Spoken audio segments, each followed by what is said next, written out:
আসসালামু আলাইকুম everyone, welcome back to my channel. আলহামদুলিল্লাহ, 1 বছর পর আমরা আবারও মাহে রমজান পেতে যাচ্ছি।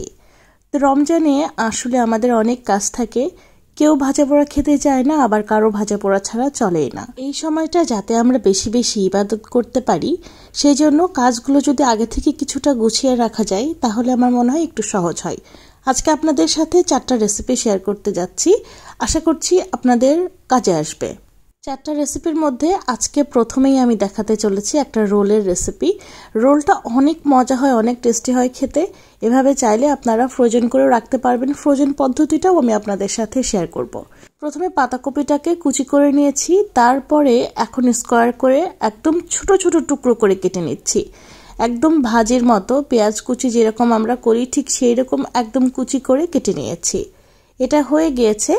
আজকে যে রেসিপি 4টা আপনাদের সাথে শেয়ার করতে যাচ্ছি খুবই সিম্পল, খুব সহজ, আর এগুলো খুবই সাধারণ কিছু উপকরণ। এখন একটা বাটিতে এই নুডলসের প্যাকেট থেকে অর্ধেকটা নুডলস আমি গুঁড়া করে নিচ্ছি। দেখেন, হাত দিয়ে প্রেস করে ঠিক এই রকম গুঁড়ো করে নিচ্ছি। গুঁড়া করে নেওয়া এই নুডলসগুলোকে এখন পানিতে হাফ সিদ্ধ করে নেব। আমি আবারও বলছি, হাফ সিদ্ধ করে নিয়েছি। এখন চলে যাচ্ছি মূল রান্নায়। একটা কড়াইতে প্রথমে তেল দিয়ে তাতে 4টা এলাচ, 2 টুকরা দারুচিনি আর একটা তেজপাতা দিয়েছি। পেঁয়াজ দেওয়ার পরে পেঁয়াজটা একটু লালচে হয়ে দিচ্ছি 1 টেবিল চামচ পেঁয়াজ বাটা, 1 চা চামচ আদা বাটা, 1 চা চামচ রসুন বাটা, এখানে 1 চা চামচ জিরা বাটাও দিয়েছি। এখন দিয়ে দিচ্ছি স্বাদমতো লবণ, হলুদের গুঁড়া আর মরিচের গুঁড়া। এখন মশলাটা ভালোভাবে একটু কষিয়ে নিচ্ছি। কাঁচা গন্ধটা যখন চলে যাবে এবং তেল উপরে উঠে আসবে, এখন দিয়ে দিচ্ছি একটা মেজারমেন্ট কাপের 1 কাপ পরিমাণ মুরগির মাংস। এগুলোকে ছোট ছোট কিমা করে নিয়েছি। মেজারমেন্ট কাপ দিয়ে পরিমাপটা বোঝাচ্ছি যাতে আপনাদের বুঝতে সুবিধা হয়। আচ্ছা, 1 কাপ মাংস দিয়েছি। এখন এটাকে খুব ভালোভাবে একটু কষিয়ে নিচ্ছি। মুরগির মাংসটা খুব ভালোভাবে কষিয়ে নেওয়া হয়ে গেলে এখন দিয়ে দিচ্ছি এখানে 2 কাপ বাঁধাকপি কুচি। যেই বাঁধাকপিটা কুচি করে নিয়েছিলাম সেটাকে পরিষ্কার করে ধুয়ে নিয়ে 2 কাপ দিয়েছি। দিয়ে দিচ্ছি 1 কাপ পরিমাণ পেঁয়াজ কুচি।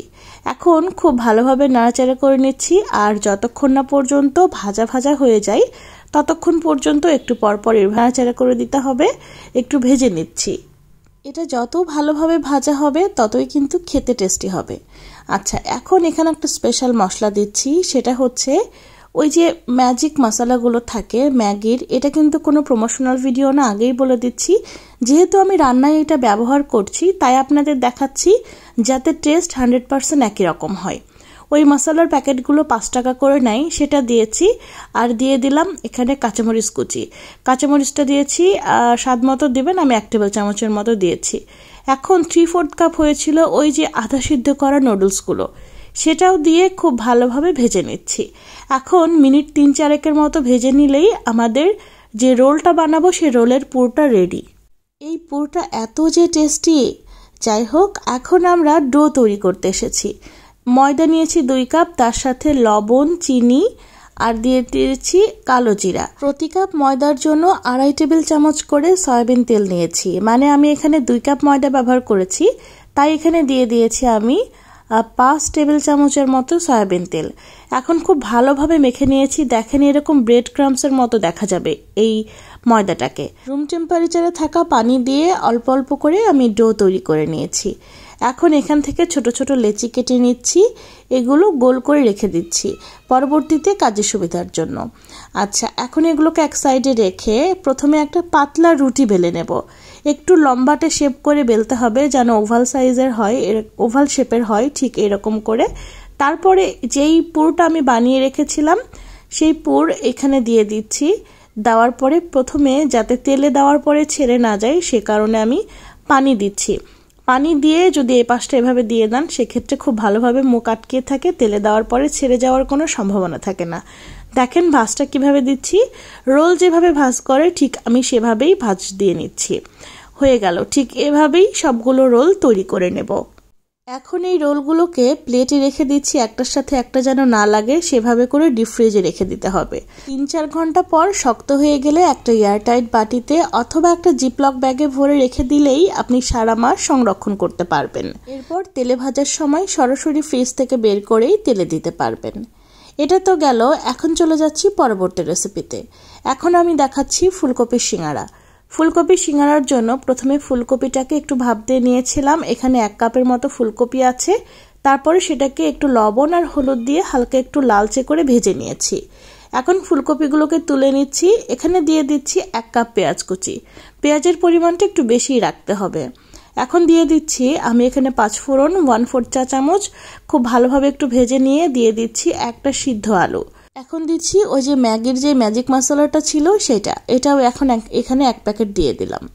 তারপরে খুব ভালোভাবে নাড়াচাড়া করে একটু ভাজা ভাজা করে নিচ্ছি। এখন এখানে দিয়ে দিচ্ছি যেই ফুলকপিটা আমি ভেজে রেখেছিলাম, সেই ভাজা ফুলকপিটা এখন এখানে অ্যাড করে দিচ্ছি। 3-4 মিনিট ভেজে নিলেই কিন্তু আমাদের পুরোটা রেডি হয়ে যাবে। দেখেন এটা অলমোস্ট হয়ে এসেছে। এখন এটা এক সাইডে তুলে রেখে দিচ্ছি। চলেন এখন আমরা সিঙ্গারাটা বানাই। সিঙ্গারার ডো আর যে একটু আগে আমি রোল বানিয়েছি সেই ডো কিন্তু একই ডো, তাই একই রকম পদ্ধতিতে আপনারা ডোটা তৈরি করে নেবেন। দেখেন এরকম ওভাল শেপ করে নিয়েছি। এখন মাঝখান থেকে কেটে নিচ্ছি। আমি আপনাদের সিঙ্গারার ভাঁজটা দেখাচ্ছি। দেখেন প্রথমেই আমি এই যে সাইডে যে দিক থেকে কাটলাম ওই দিক থেকে আমি একটু পানি দিয়ে নিয়েছি যাতে ভালোভাবে মুখটা সিল থাকে, তেলে ভাজার সময় খুলে না যায়। এখন একটা কোণের মতো বানিয়ে নিয়ে ভিতরে পুর দিয়ে দিলাম। তারপরে এই যে দেখেন এই পাশটাও আমি পানি দিয়ে দিলাম যাতে মুখটা খুলে না আসে। এখন এই সাইডটা এই পাশে দিয়ে অপর পাশটা এই পাশে এনে টেনে লাগিয়ে দিতে হবে।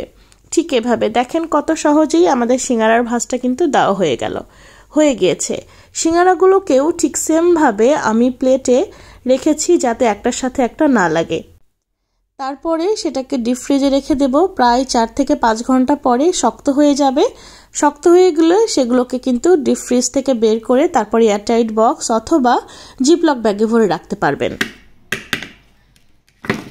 ঠিক এরকম শক্ত হয়ে গেলে আমি এগুলোকে যাতে বাতাস না ঢোকে সেরকম কোনো একটা বাটিতে বক্সে ভরে রেখে দিচ্ছি।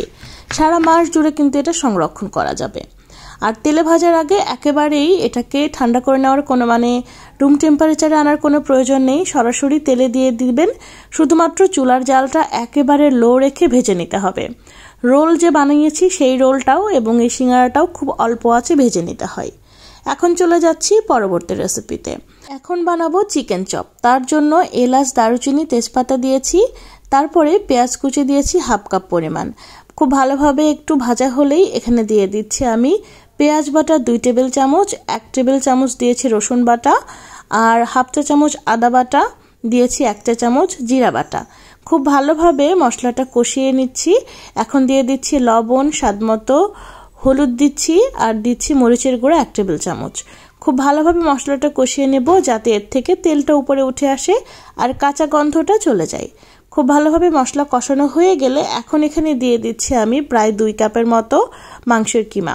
দেখেন এরকম আমি এটা একটু বড় রেখেছি, কিউব করে কেটেছি। ঠিক এভাবে করেই সবগুলো দিয়ে নিচ্ছি। চপগুলো খাওয়ার সময় মাংসগুলো দাঁতের নিচে পড়লে আমার কাছে খুব ভালো লাগে, তাই একটু বড় করে কেটেছি। নিশ্চয়ই দেখে বুঝতে পারছেন। এখন খুব ভালোভাবে মাংসটাকে কষিয়ে নিচ্ছি। মাংসটা থেকে যখন এরকম তেল উঠে আসবে আর একটু ভাজা ভাজা হয়ে আসবে, ওই একইভাবে আমি ম্যাজিক মশলাটা দিয়ে দিচ্ছি। এখন এটা না দিতে চাইলে ভাজা জিরার গুঁড়া দিতে পারবেন। মাংস রান্না হয়ে গেলে এখন এখানে দিয়ে দিচ্ছি আমি 1 কাপ পেঁয়াজ কুচি। পেঁয়াজ কুচিটা এভাবে শেষের দিকেই মেশাতে হবে। এখন ভালোভাবে আরও মিনিট 4 মতো কষিয়ে নিচ্ছি। এরপর এখানে দিয়ে দিব আমি 1/2 কাপের মতো ধনিয়া পাতা। ধনিয়া পাতা ফ্লেভার যারা পছন্দ করেন না তারা স্কিপ করে যাবেন। আমার কাছে ভালো লাগে তাই আমি দিয়েছি। এখন এই ধনিয়া পাতা দেওয়ার পরে আরও 3 থেকে 4 মিনিট ভেজে নিচ্ছি। চপের এই মাংস রান্নাটা যত মজা হবে চপটাও কিন্তু খেতে ততটাই টেস্টি হবে। তো এটা রান্না হয়ে গিয়েছে। এখন একটা বাটিতে নিয়ে নিচ্ছি। বাটিতে নিয়ে নিলাম। এখন এখানে যেটা মেশাচ্ছি সেটা দেখেন আমি এখানে এটা হচ্ছে পাউরুটির গুঁড়া। পাউরুটিটাকে আমি গ্রাইন্ডারে গুঁড়া করে নিয়েছি। গ্রাইন্ডারে এটা কিন্তু ভিজিয়ে নেওয়া যাবে না, পানিতে ভিজিয়ে নেওয়া যাবে না। গ্রাইন্ডারে গুঁড়া করে নিলে এর টেস্ট ভালো আসে। আর এই যে দেখছেন এলাচ এবং দারুচিনি এগুলো কিন্তু ফেলে দিচ্ছি। এখানে আমি এটা নিয়েছি 2 কাপের মতো।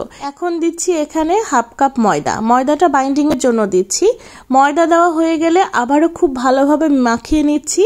তারপর চপের আকারে বানিয়ে নেব। আচ্ছা, এখানে একটা কথা বলে রাখি, যখন তেলে দেওয়ার পরে যদি কখনো দেখেন যে এটা ছেড়ে আসছে বা মনে হচ্ছে যে তেলে দেওয়ার পরে ছেড়ে যাচ্ছে, তখন সেখানে কিছুটা ময়দা মিশিয়ে নেবেন বা পাউরুটির গুঁড়া মিশিয়ে নেবেন, তাহলেই কিন্তু আর তেলে দেওয়ার পরে ছেড়ে আসবে না। আর একটা ব্যাপার, এই চপগুলো কিন্তু কখনোই ডুবো তেলে ভাজতে হয় না, এগুলোকে শ্যালো ফ্রাই করতে হয়। শ্যালো ফ্রাই বলতে আমি বোঝাচ্ছি তেলটা এই চপের নিচের দিকে থাকবে। তেলে দেওয়ার পরে যদি কোনো কিছু তেলে না ডুবে, অর্ধেকটা ডুবে থাকে, তবে সেগুলোকে শ্যালো ফ্রাই করা বলে। যাই হোক, এভাবে চপ বানিয়ে নিচ্ছি। ওই একই প্রসেসে ডিপ ফ্রস্ট করব, তারপরে একটা জিপলক ব্যাগ অথবা এয়ারটাইট বক্সে ভরে আমি এটা 1 মাসের জন্য সংরক্ষণ করতে পারবো। যখন দরকার হবে শুধু বের করে সরাসরি তেলে ভেজে নিলেই হবে। এখন বানাচ্ছি আমি ফিশ ফ্রাই। ফিশ ফ্রাইয়ের জন্য ফিশটাকে ম্যারিনেট করে রেখেছিলাম প্রায় 2 থেকে 3 ঘন্টা। আচ্ছা, আর এখানে ব্রেড ক্রাম্ব নিয়েছি, এটা হচ্ছে ময়দা নিয়েছি, ময়দার সাথে কিন্তু কোনো কিছুই মেশানো নেই, শুধু ময়দা নিয়েছি। আর এদিকে নিয়েছি ডিমটার সাথেও কিন্তু কোনো কিছু মেশানো নেই, শুধুমাত্র একটা কাঁটা চামচ দিয়ে ফেটিয়ে নিচ্ছি। লবণ মেশানো যাবে না, লবণ মেশালে এটা ক্রিস্পি হবে না খুব একটা, এই জন্য ডিমে লবণ মেশাচ্ছি না। এখন দেখেন, এখান থেকে একটা করে মাছের টুকরো নিচ্ছি, ময়দাতে দিচ্ছি, এরপর ডিমের মধ্যে দিয়ে ব্রেড ক্রাম্বসে গড়িয়ে নেব। আচ্ছা, এখন আপনারা আমাকে জিজ্ঞেস করতে পারেন যে ফিশ ফ্রাইটা কিভাবে ম্যারিনেট করেছি। এই ফিশ ফ্রাইটা ম্যারিনেট করেছি কিভাবে বা এটা কিভাবে ফিশ ফিলেটা বের করেছি, সেটার সম্পূর্ণ রেসিপি কিন্তু আমার চ্যানেলে আছে, আমি লিংক ডেসক্রিপশন বক্সে দিয়ে দেব। এই ফিশ ফ্রাইটা এত মজা হয় খেতে, এটা কি মাছ দিয়ে তৈরি করেছি কেউ বুঝতেই পারবে না। আর এটা মাখানোটা মানে ম্যারিনেশনটাই কিন্তু আসলে গুরুত্বপূর্ণ। এটা যদি ঠিকঠাকভাবে করতে পারেন সেক্ষেত্রে টেস্ট একদম 100% খুবই মজা হবে। এটার রেসিপি আমার চ্যানেলে আছে। ফিশ ফিলেটাও কিন্তু আমি বাড়িতেই বের করে নিয়েছি মাছ থেকে, সেটার সম্পূর্ণ প্রসেসটাই আমি ওই ভিডিওতে দেখিয়েছি। তাই আজকের ভিডিও যেহেতু এমনিতেই লেন্দি হয়ে গিয়েছে, সেটা আর বড় করছি না, আপনাদেরকে আমি সেই লিঙ্কটা ডেসক্রিপশন বক্সে দিয়ে দিব। এখন দেখেন, ফিশ ফ্রাইগুলোও তৈরি করে নিয়েছি, এগুলোকেও ওই একইভাবে ফ্রিজে রেখে দিতে হবে। তারপরে শক্ত হয়ে গেলে, মানে ডিপ ফ্রিজে রাখতে হবে, শক্ত হয়ে গেলে তারপরে সেটাকে বক্সে ভরে রেখে দিতে হবে। আর ভাজার সময় অবশ্যই সবগুলোই, যে আমি চপ বানিয়েছি, তারপরে রোল, সিঙ্গারা বা ফিশ ফ্রাই, এই সবগুলোই কিন্তু অল্প আঁচে সময় নিয়ে তারপরে ভাজতে হবে। অনেক বেশি জাল করে ভাজলে জিনিসটা খেতে ভালো হবে না। এই ছিল আমার আজকের আয়োজন আপনাদের জন্য, আশা করছি আপনাদের ভালো লেগেছে। সবাই ভালো থাকবেন, সুস্থ থাকবেন, আমার জন্য দোয়া করবেন, আমার পরিবারের জন্য দোয়া করবেন। আল্লাহ হাফেজ।